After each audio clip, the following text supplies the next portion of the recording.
This is one of those truly exceptional instances, when a $250 binocular is actually able to compete quite effectively, with models that cost double or even triple the price. Let's play a quick little game together. Pause the video for a second, and take a moment to write down exactly where among these three videos the Svbony SA207 is actually located right now. Good day to everyone. You are on the Stockrat Zoom channel. Finally, this day has come. Today, I'm reviewing one of the most anticipated binoculars of the year from Svbony, the SA207 with 8x32 specifications. Before we begin, I want to thank Svbony for providing me with this binocular for testing.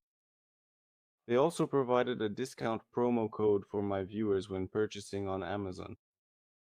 But as always, the manufacturer did not review this video before publication, did not influence its content, and all the conclusions you will hear today are solely my personal opinion.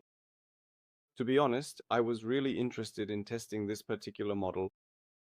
If you've been watching my channel for a while, you know that I've talked about the SV202 more than once. It was this model that made Svbony one of the most well-known brands in the budget segment, as it offered very good image quality at an affordable price. But the SA207 is a completely different product. The manufacturer positions the SA207 as a new higher-end model. Here, a magnesium body is used along with a flat field system, an ED lens, Lanthanum elements in the eyepiece, and a new optical design that Svbony promotes as the APO Optical system. It all sounds very interesting, but how well does it actually work in practice? That's what we're going to find out now. As for the package contents, as you can see, there are lens caps and eyepiece caps. There's also this bag, which is quite basic, nothing special. A strap for the bag, a microfiber cloth, and also a strap for the binoculars themselves.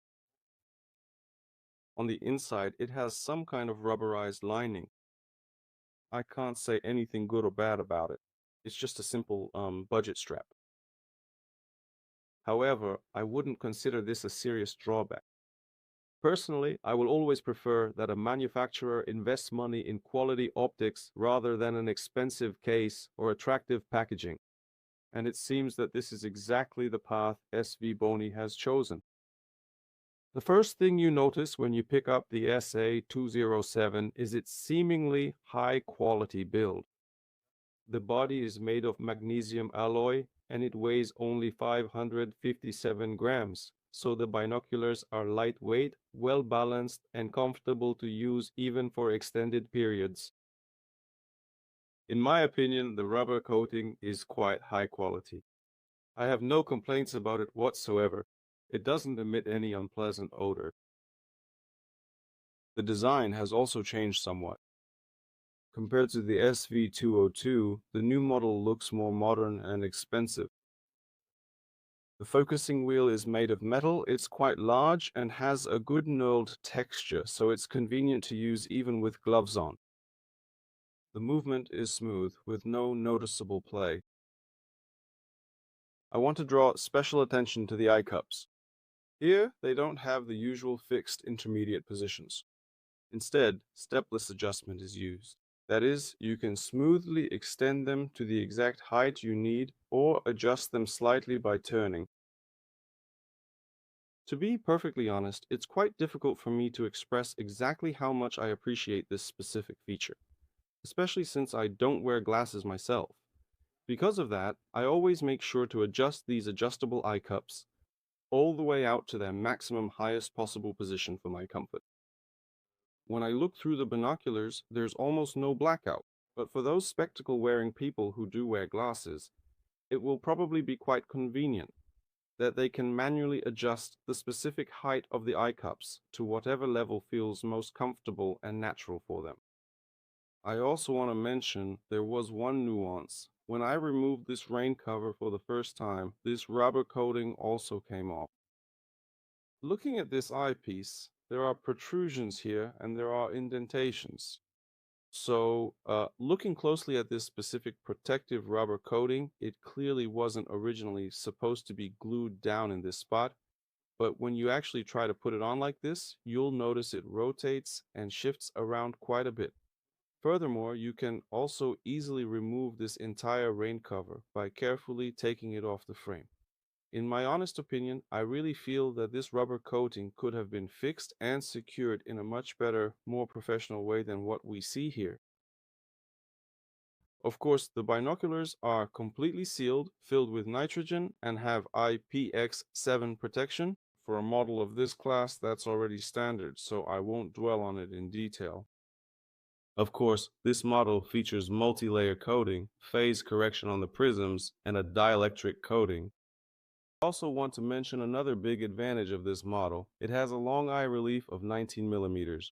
For people who wear glasses, this is a very important parameter, as it allows you to see the entire field of view without having to take off your glasses. Now, let's get to the most interesting part. Finally, I'll show you how this binocular performs in real-life conditions. Let's start with chromatic aberration. Svbony uses an ED lens, so the manufacturer promises minimal color fringing. As you can see, on high contrast objects, they are indeed very well controlled. It's of course impossible to remove them completely, but the result looks very respectable.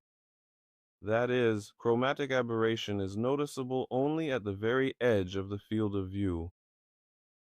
Next is the flat field technology. Pay attention to the edges of the image. In many binoculars, they are noticeably softer than in the center. Here, the situation is much better. Sharpness isn't perfect right up to the very edge, but it really is higher than I expected.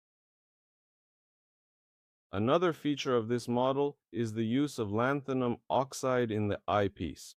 Lanthanum by itself doesn't make the image magical, but together with the ED objective and the new optical design, it helps to achieve a more contrasty and clear image. And finally, let's talk about the APO optical system. There's an interesting nuance here.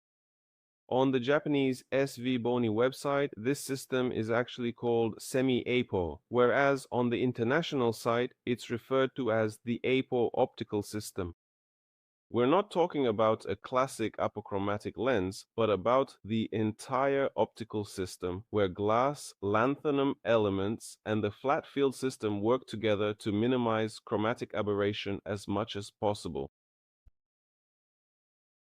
As for the drawbacks, there aren't many.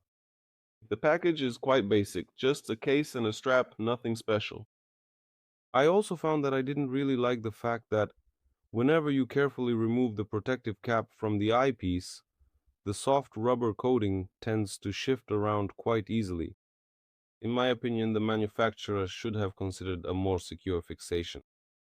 However, the main thing about these binoculars is the image quality.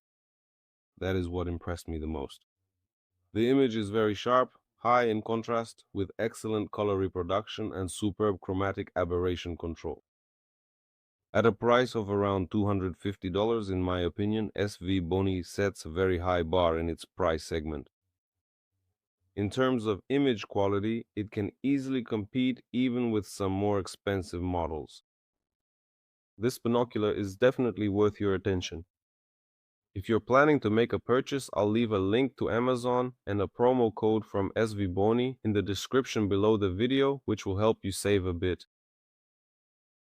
Thank you all for watching. If you found the video helpful, please give it a like, subscribe to the channel, and leave your questions or impressions of the SA207 in the comments. See you in the next reviews.